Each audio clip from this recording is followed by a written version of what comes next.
Hello, Contrarians listeners, Contrarians watchers, anybody that happened to wander into this video. Why were you searching? Were you doing Kirsten Dunst searches? Uh, Kirstie Alley? Could just be trying to find Drop Dead Gorgeous online because it's so fucking hard to track down. Yes, you were hoping to find a YouTube rip available, and instead you run into these two dudes that are going to talk about the movie and its Rotten Tomato score and trivia and put Josh Gad in a beauty pageant. I mean, it'll be a good time, but it's not the movie Drop Dead Gorgeous. For that, you might have to do what we did, which is go to Amazon and next day it. Yeah. Is it? Do you have to bundle it with other things, Alex? With other beauty pageant related items to get it the next day, or I didn't even check what the recommended bundles are when I got it. Elizabeth We were Town just and like, Star Trek Wrath of Khan? yes, we were in a bit of a time crunch, so I had to get in and get out. But yeah, you can get it on DVD on Amazon Prime and Blu-ray, but they're both part of. This has come up before. I don't know necessarily on any of our YouTube videos, but definitely on our podcast. Part of the Warner Brothers archive collection. Mm-hmm. So when you get it, you are able to immediately tell these are things that are made to order, or they were just mass produced and put in a bin, and people are like, all right, whenever they want this. Point being, they were never released like in stores because the insert's real cheap. Like it's blurry almost, and then when you take the disc out, you look at the back. For those of you who know what this means, for those of you who know what a disc is, it's purple, so it's clearly just a DVD-R that they just. I mean, it's a good transfer of the movie and all, but it's this isn't. It works. You didn't get this at the Barnes and Noble or Best Buy. Yeah, it Yeah. does. It works. It's got an interactive menu. I was about to say the menu has an animation. Yeah, there's like the 4 or 5 characters there. It did the job. It got us to watch the movie. A movie we watch courtesy of a patron demand. Jamie Russell told us, watch it. It's rotten. So we said really nice things about it in Contrarians Corner. And then real talk, well, it was my first time watching it. Alex was more of a Drop Dead Gorgeous expert. And we exchanged real talk ideas. I hadn't seen it in many moons though, so it was a bit of a revelation. Getting reacquainted with where are they? South Dakota, Oklahoma? Where is this taking place? The movie? Yeah, Minnesota. Okay, Fargo. Lutefisk. That's all you know. Yeah. But anyway, on this video, as in all our other warm-ups, we're going to give you some Rotten Tomatoes quotes. Like I said, this is rotten, so it's rotten quotes. We're gonna get some extra trivia that didn't make it into the episode, and of course the Josh Gad minute. So let's get to it, Alex. I have 4 quotes, all rotten. I'm going to start with Sean P. Means from film.com, who says, Drop Dead Gorgeous is a satire of beauty contests, which is simultaneously beating a dead horse and kicking a stubborn mule. Is it really? I mean, I get that it's beating a dead horse in the sense that it's a kind of like an easy target, right? But I was thinking about this, and other than Little Miss Sunshine, I can't think of any other. Miss Congeniality, I guess. Okay, well, that's 2 movies. Can you think of any other beauty pageant movies? Bad Grandpa. Well, I said that tongue in cheek. I mean, they were parodied a lot on TV shows, and every time there's a Miss America or a Miss Universe pageant, the SNL writers are just warming up. They're excited about the possibilities at hand. I guess it's a target for easy fodder, but the idea is also most of the time it's more mean spirited towards the pageant itself, whereas this is just kind of making fun of these stupid people and people in general. If you did want to think it was mean spirited, you would say it's just mean spirited towards the fine folks of Minnesota. Yeah, beauty pageants don't objectify women. People objectify women. There Is you that go. the message? Okay. Well, and then as far as kicking a stubborn mule, I mean, is this guy Sean P. Means? Is he talking about the fact that we can make fun of it all we want, but they're still around. Nothing has changed. There's still beauty pageants across America, arguably the world. I wonder. Curious, like what the pageant circuit's like now, because those would definitely be things that have been run off in the modern culture to a certain extent. I know, like that still exist. My knowledge of beauty pageants is just that Steve Harvey is a meme because of one. Did he read like the Steve wrong? Harvey's great. Yeah, but he read the wrong winner, right? Yeah, but I was just reading there's something recently. Maybe it was like the preliminaries for Miss Universe or something. I think it was a European country had this woman who was just ridiculously stacked, and it went viral. And I mean that in the sense of just like it was like a woman, like a full woman. And those things are what we think about when it comes to this, are what this movie parodies. The anorexic, the Kate Moss style, or Denise Richards in this movie is pretty thin, and I guess it caused a stir because this country put forth a woman that by the Kate Moss standards would be a plus size woman, and to me I was just like, hell yeah, I'm moving to Scandinavia or wherever that is. It's like a pier.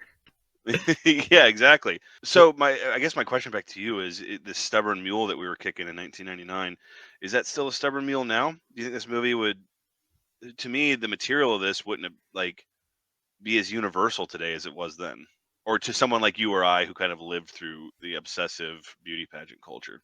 But even then, I mean, okay, if I lived through it, I wasn't really invested in it to where I could tell you, oh, things have changed. I wasn't either, but like just tangentially, like I guess it goes back to my original point though. This whole movie exists to make fun of how stupid the people involved are. They could be doing, what was that Jennifer Garner movie, Butter?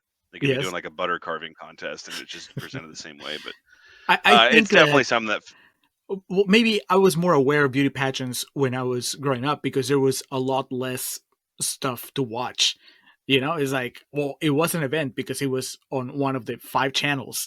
So that would kind of make it to where you sort of had to pay attention. But now it's also fragmented that they could be going on, and I don't care because I have 50 things on Netflix that I need to watch. So it definitely goes under my radar. But if you're into that stuff, if you're a Little Miss Sunshine, then you're probably tracking how it goes across states and all that stuff. So I think it's still alive and well. I just don't know that we probably have bigger fish to fry at this point when it comes to what are we going to make fun of global now? Relations and affairs. Yes, yeah. I do need to correct myself, not just to be completely fucking xenophobic and call myself out here. It was Nepal, which is of course in Asia, not Europe. So it wasn't Scandinavia, it wasn't Europe, it was Nepal. Jane Deepika Garrett, beautiful young woman. God bless. She gets the Alex Mattis crown. She does. She's also in her early 20s, so it's highly unlikely she would get a lot of my jokes or references. So just But if she did, soulmate. What's Michael say on The Office? I'm sorry, I don't understand your references. I don't know who Kafkaesque is. Exactly. All right, next. Michael Rechtschaffen from The Hollywood Reporter says, a mockumentary of numbingly unfunny proportions. Numbingly unfunny proportions? If this movie is one thing, it is funny. I think we established that and do our due diligence in the episode to establish that. No room for discussion. Sorry, Michael. We can argue about whether it's a mockumentary or not, but we will not argue about the humor in it. I mean, on a more serious note, or rather on I guess more serious. It's one of those comedies that if you don't find funny from the beginning, it's not like it's going to win you over as it keeps going, right? Instead, it doubles down on that type of humor. So if it offended you or you thought it was in poor taste in the first 5-10 minutes, yeah, definitely like perpetual the comedy in it and the style of comedy that it is. And if you're not with it, it'd be like a roller coaster that you want to get off of and can't. Yeah. But for me, for you, we're just like, woohoo! Telling everybody, please come with me the next time. All right, next, Deson Thompson from the Washington Post says this kind of genre is already an overdone deal. Is he talking about mockumentaries or is he talking about beauty pageants? Mockumentaries about beauty pageants? This dude just hates Christopher Guest. Yeah, he ruined his industry, the film industry. That to him, like that's his Russo brothers was Christopher Guest, and that's hilarious. And especially if that's a contemporary review. Imagine like that guy probably just wanted to end it all when The Office and Parks and Rec and Modern Family and that whole wave of television came about. But the big twist is, Alex, he loves superhero movies. He can't get enough of them. That genre will never be overdone. These mockumentaries, there's no characters to connect with. Now, Aquaman, that really tells the story of the human condition. Yep. Underwater. Okay, we're going to close with Joe Baltake from the Sacramento Bee, who says Drop Dead Gorgeous is undeniably a refinement of the Farrelly Brothers brand of audacity. Why? Well, what did they have out? What did Pete and what's the other guy? Peter and Bobby Farrelly. That's okay, there you go. All right. Did they have something up that year? Me, Myself, and Irene was 99, right? Or was I that think 2000? So. That might have been 2000. No, it's 90s. According to the Wikipedia machine, Me, Myself, and Irene, June 23rd of 2000. Basically 99. Suck a lemon, Julio. Let's see what. Oh, I know what came out in 99 or 98. Excuse me. That was still a force. Come 99, was there something about Mary? Okay, what is the parallel? Why would you track that line? $370 million. Because it's good. That's why. I mean, I guess they have their brand of humor, especially back then, could have come across as, oh, this is so transgressive, so potentially offensive. Well, I guess we should set the stage here of they had just had their 3 films together, being Dumb and Dumber, Kingpin, and There's Something About Mary. So they definitely had that 1, 2, 3 that I think people were. I mean, with those 3 movies, Kingpin is the best one, mind you, and Kingpin is a fucking great film. It's pretty easy to deduce a sense of humor. You could streamline it to like the sentence or like the elevator pitch of what these guys do. But there's none of the gross out shit in this movie that there is in all the Farrelly Brothers movies. Right. I think that when Drop Dead Gorgeous goes for shock value, it doesn't go in the graphic way. It's like people dying and shit. Right. It's just more of the idea of something, right? The previous pageant winner being in the hospital for having an eating disorder. I mean, that is not the same as Ben Stiller zipping up his balls. That's 2 different types of gags, even though you could say that both of them are supposed to rattle you into laughter. So, I mean, you've seen Kingpin, right? A long time ago. When Woody Harrelson has the big bucket of milk. Do you remember that part? No. He's like, I hope you don't mind. I took the liberty of milking your cow this morning. She's a stubborn girl, but I finally got her going. And then the guy's like, we don't have a cow. We have a bull. And it's Woody Harrelson mid-gulp. And then he just, I'm going to go brush my teeth. Dumb and Dumber, to be fair, does have that scene where the hitman, they accidentally kill the hitman with like the hot peppers. And then it just cuts to Jim Carrey. Like they're just dead silent in the van. Life's a fragile thing here. But again, to our original point, the humor is way more in your face. And in some ways, I wouldn't even say the Farrelly Brothers brand of humor in those 3 movies is as risque as some of the stuff we get here. I agree. I think that this Drop Dead Gorgeous, it goes all the way into the minefield, whereas the Farrelly Brothers just dance around it, and they're funny. But I don't know. I mean, to be fair, the quote said it was a refinement, so they considered, even though it's a rotten quote, as rotten as it is, it still gives it props for saying that at the very least it's better than those other movies that the Farrelly Brothers are doing. It's not as good as Kingpin, so I will politely reject that notion. Really? Kingpin, man. You really love Kingpin. Kingpin's amazing. Amazing soundtrack. Like, look, we're talking about Drop Dead Gorgeous, but like, if you want, catch me outside and we can talk about how great Kingpin is, and also how, to me, it has one of like the best punchlines for a joke ever that's built across the entirety of the movie. And oh man, Bill Murray's I fuck hard with Kingpin. There's no keeping in mind, I really think Drop Dead Gorgeous is great. Kingpin doesn't have a pedophile judge, so point Drop Dead Gorgeous. And I think that leads us into the Josh Gad minute. Yes. All right, Alex, are you really gonna do that to Josh Gad? Are you gonna recast the pedophile judge. All right, so if you haven't listened to the episode quite yet, be sure to do that. And while you're at it, hit subscribe, like, leave a comment, all that good shit. Or if you haven't seen Drop Dead Gorgeous, we'll try to be as truncated as we can be, in that one of the judges for the contest is his name is John Doe, and the last name is spelled Dough, and he's clearly there's no scenes in the movie that depict any type of like advancements or anything, but he's attracted to younger women. And like I said, because there's no, we go way further into this in the episode. The notion is obviously repulsive, but the way it's kind of pulled off in the movie is pretty funny, because he's a creep. That's it. Like, he doesn't actually like try anything with any of these high school girls. He just kind of lurks from afar.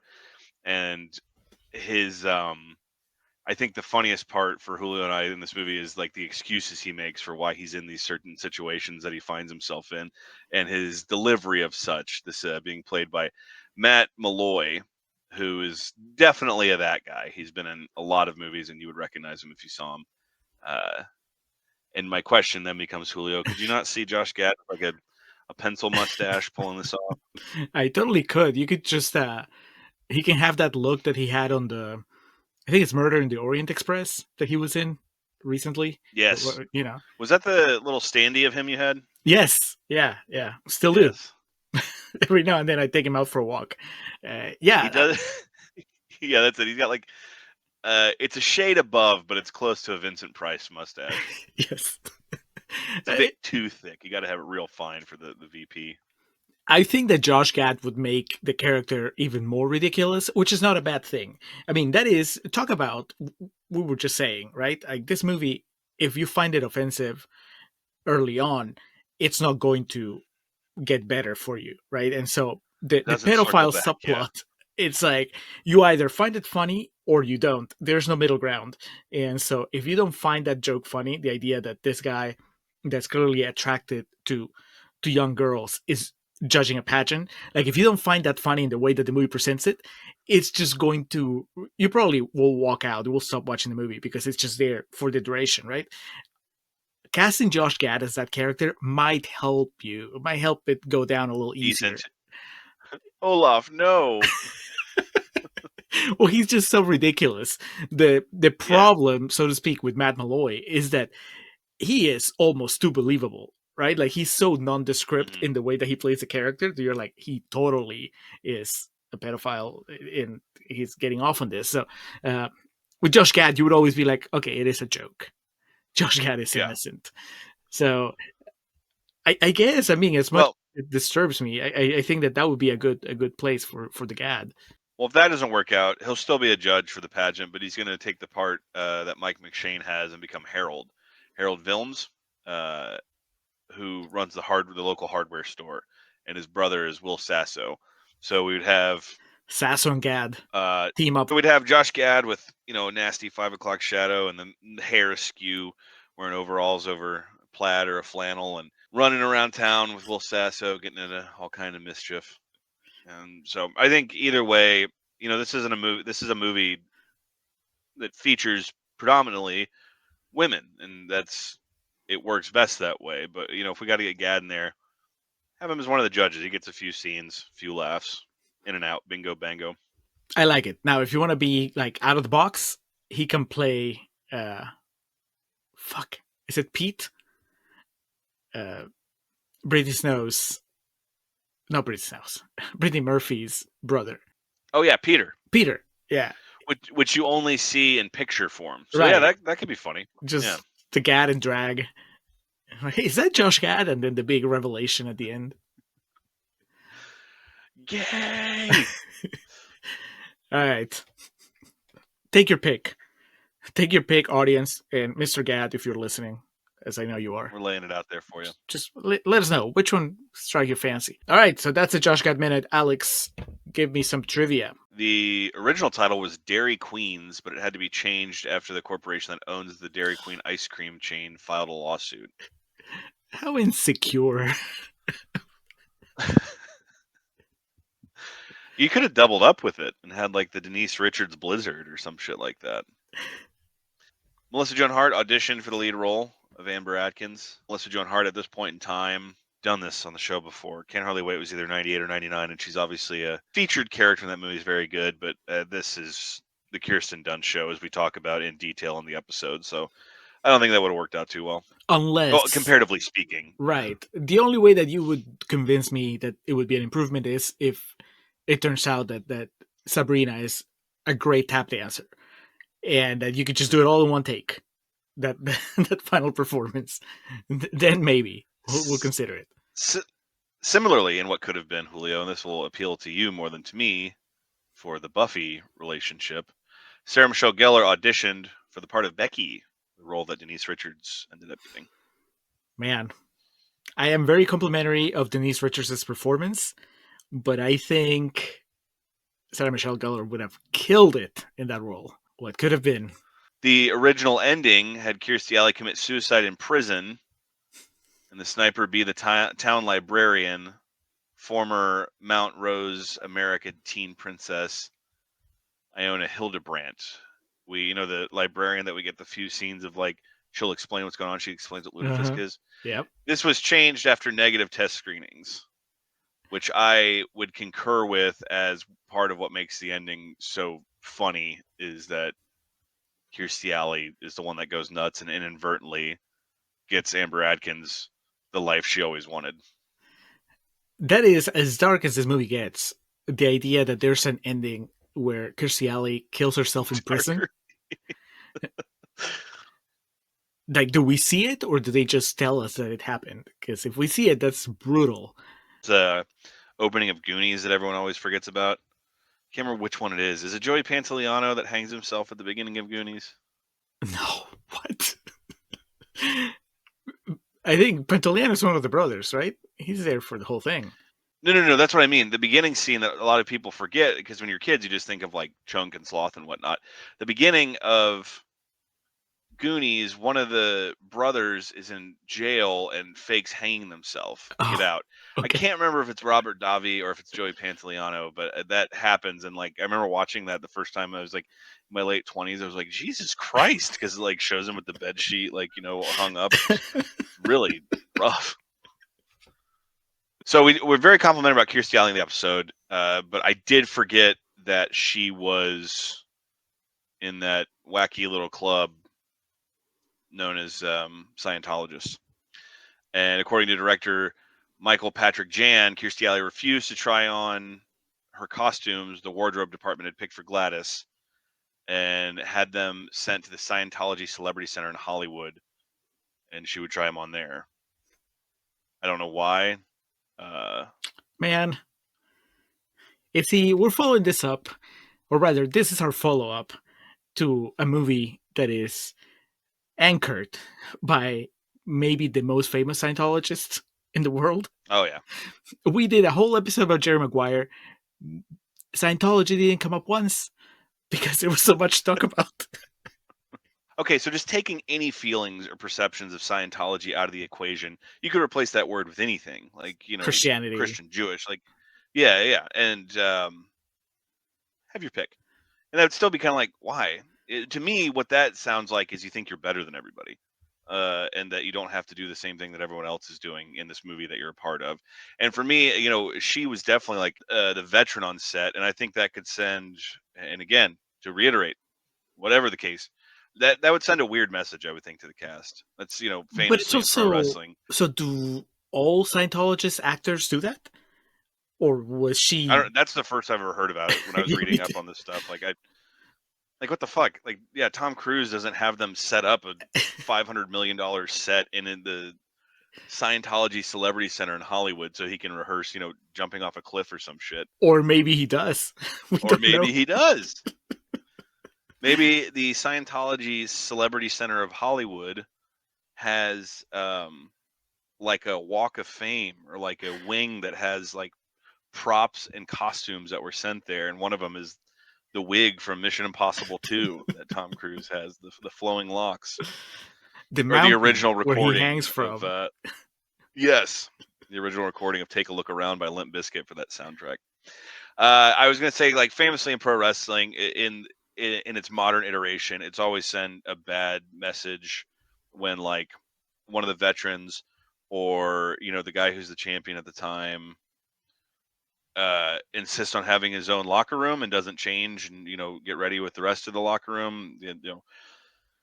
This, like, Bret Hart, the story was he had his own locker room, but he would still come in and mingle with the boys because that's you got to keep you got to lead by example. That's the phrase I'm looking for here. And Kirstie Alley doing that, I think you have a lot of young impressionable actresses on set, which for the most part it all turned out all right. It's just I would be curious, like, if Denise Richards or Kirstie Alley ever, like, talked about this movie and you ask, like, what'd you think of that? I mean, they're normal people, so they would probably just be like, I just thought it was different, but to me, I could see, like, some people, young, impressionable people, taking a weird message away from that.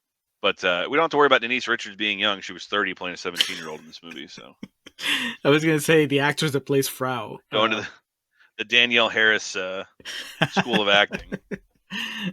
The Travolta, speaking of Scientology. I mean, yeah, and I am not judging or not casting judgment, I should say, because if you can pull that off and get paid, get paid. The mall parking lot that Gladys pulls into to pick up dresses in the Eden Prairie Center in Eden Prairie, not the Mall of America, is the same mall that was used in Mallrats. I'm not a particularly big fan of that movie, but I know we have several listeners that are. And if I remember correctly, our video editor, Corey, is a fan of that movie. I may be wrong about that. For some reason, I haven't seen it in a long time, but I remember liking it. I certainly like it more than, the stuff that Kevin Smith has done in the latter years.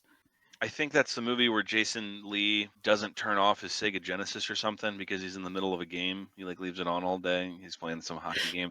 I could be conflating different things from Jason Lee movies, but I think it's from that. But yeah, if you're a fan of Drop Dead Gorgeous and Mallrats, you can, I guess, make up in your mind that they share the same universe. I'm sure Kevin Smith has written a blog or a comic book or something about that. He has. I imagine Kevin Smith has a Word document that hasn't been closed in 27 years. Just like, at this point, 4,000 pages long of just notes. Creed thoughts, where not Michael, who's Ryan opens the Word doc for Creed, and whenever he has thoughts, he just types into it. Screenwriter Lona Williams was herself a contestant in local beauty pageants. She's in the film as a judge. And it's clear from, the screenplay that it was written by someone who does have more insight than you or I or the average person into, like, the inner workings and operations of beauty pageants. So you're going to say it's clear that it's written by someone who has an axe to grind against the sacred institution of beauty pageants. Lona Williams could to this day love the idea and the institution of beauty pageants, but that's typically where the best satire comes from, is someone who's, like, been part of it, has been a cog in the machine and understand how it works. The film debut of Amy Adams, which is no small story, and she is no small part of this movie. Arguably the funniest performance in this movie is Amy Adams. We go into that in the episode. And then right up there with her in contention for funniest performance, Allison Janney, which we mentioned this in the episode, but she says she still gets recognized for this movie more than anything else she's ever done. And when you consider her body of work, that is pretty impressive. Yeah. Do what? To take that, Sorkin, because she was in The West Wing for like 6-7 years. That's right, yeah. That's the longer quote I read. It actually mentions that. She's like, I was in the West Wing, but more people come up to me for Drop Dead Gorgeous than that. And lastly, the movie makes multiple references to traditional Minnesota food. The Mount Rose High cafeteria serves lutefisk for lunch. Jello salad is served at Tammy's funeral. And several scenes include people eating and offering bars, considered an essential dessert for Minnesota potlucks. I did love that. There's numerous times where a character goes, I brought some bars, or are you bringing the bars? Jello salad is delicious. That is a Midwest dish that I ate plenty growing up in Ohio. And lutefisk, which I've never eaten, but there is a fun part of the episode of me explaining to Julio what lutefisk is and how it's prepared and how you eat it.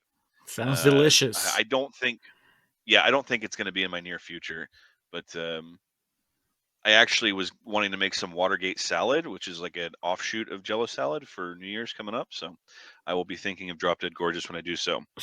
And you should too. Prepare some Jello salad for your New Year's party or New Year's Day, just chilling at home. Watch Drop Dead Gorgeous, and then be sure to download our episode on Drop Dead Gorgeous from your local podcatcher. You can get it all done before midnight. Just yeah. Watch the movie. You know what? Do this. You listen to the podcast while you make the Jello salad, and then you watch the movie that night. Oh, so we prepare Before you midnight. for the movie. Okay. Yeah. Sounds like. I mean, there's no spoilers. We already told you the big thing, which is there's a pedophile judge. So Yeah, pretty much. what there's else? People that died played for comedic relief. Yes. Just watch it. Start it by 8, so that way you can take a break and then watch 200 cigarettes at 10, and then by the time that's over, it'll be time for midnight. I mean, and then maybe by then the Iron Claw will be on demand, and you can just come down from the midnight euphoria by watching a feel good movie. I love that movie, but what a terrible way to ring in the new year! Just like all that tragedy. A movie not filled with tragedy, a movie filled with laughs and fun, and a movie that both Hulu and I resoundingly endorse is Drop Dead Gorgeous. So if you have seen it before, watch it again. I know it's hard to track down, but watch it. Listen to the podcast. If you haven't seen it yet, be sure to check it out. And coming up next, we're going to start 2024 with a movie that neither of us has seen. It's called Ricochet, and it has Denzel Washington and John Lithgow. Didn't even know it existed, but patron Eddie Strait, friend of the show, friend of ours. I guess he likes it, and he just wants us to do it on the show. So we will look it up. It should be easier to find than Drop Dead Gorgeous. So I'm pretty sure it's streaming out there. That's coming up next. But until then, as of this search, it is on Pluto TV, Hulu, and Amazon Prime. As discussed in a very recent Patreon episode, I am not doing Pluto TV for movies that I haven't seen. I'd rather buy the VHS tape or whatever. There's too many commercials on Pluto. Sorry, Pluto people. I appreciate what you're doing, but it's too much. Anyway, watch Ricochet and come back and listen to the podcast, watch the videos, do all the things. Thank you for watching, and we'll talk to you again soon.